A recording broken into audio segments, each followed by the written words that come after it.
here's the thing, you cannot delete watch later. It's baked into the foundation of the platform. What does that mean? What does it mean that YouTube gives you a bin but not a system?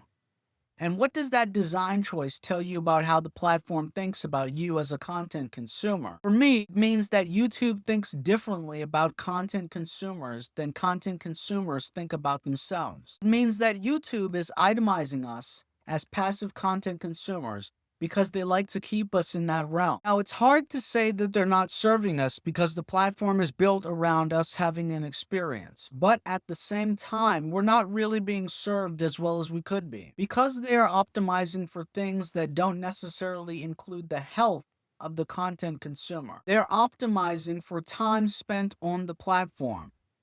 They're optimizing for retention time. And that's not necessarily the best thing for the content consumer looking to discover those unknown. The content they didn't know they needed. The creators they didn't know existed. The ideas that were just outside the edge of their current frame of reference. That is super important.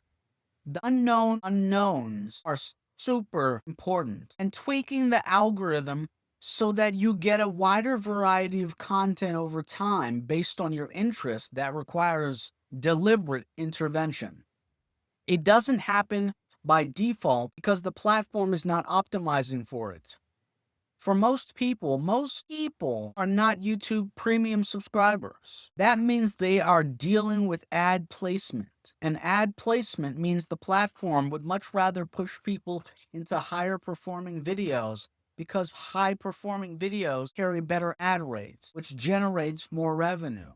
And if they can get people to follow the expert content creators who produce rabbit holes one video to the next, to the next, to the next, and they are legitimating the cybernetic feedback loop, the loop where the platform decides what you want, the loop where your watch history becomes the ceiling of your discovery, the loop where the bin, the watch later, just keeps filling up, never becoming the system.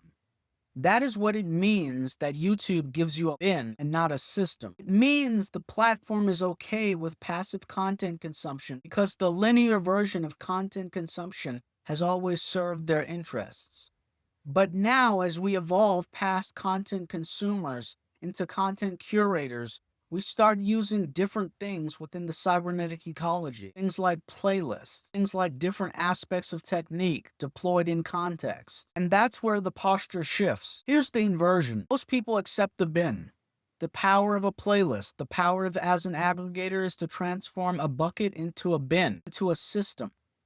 This is the move. That is the entire counter posture. You take what the platform gave you as a default and you decide you're going to build something deliberate on top of it. Not because the platform asked you, but because you decided the platform's default isn't good enough for what you're trying to do.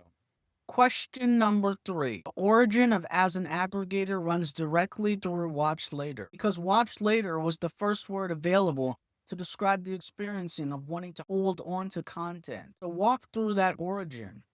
What was the specific moment where watch later stopped being enough? And what question did you ask yourself that opened up an entirely different way of thinking about playlists?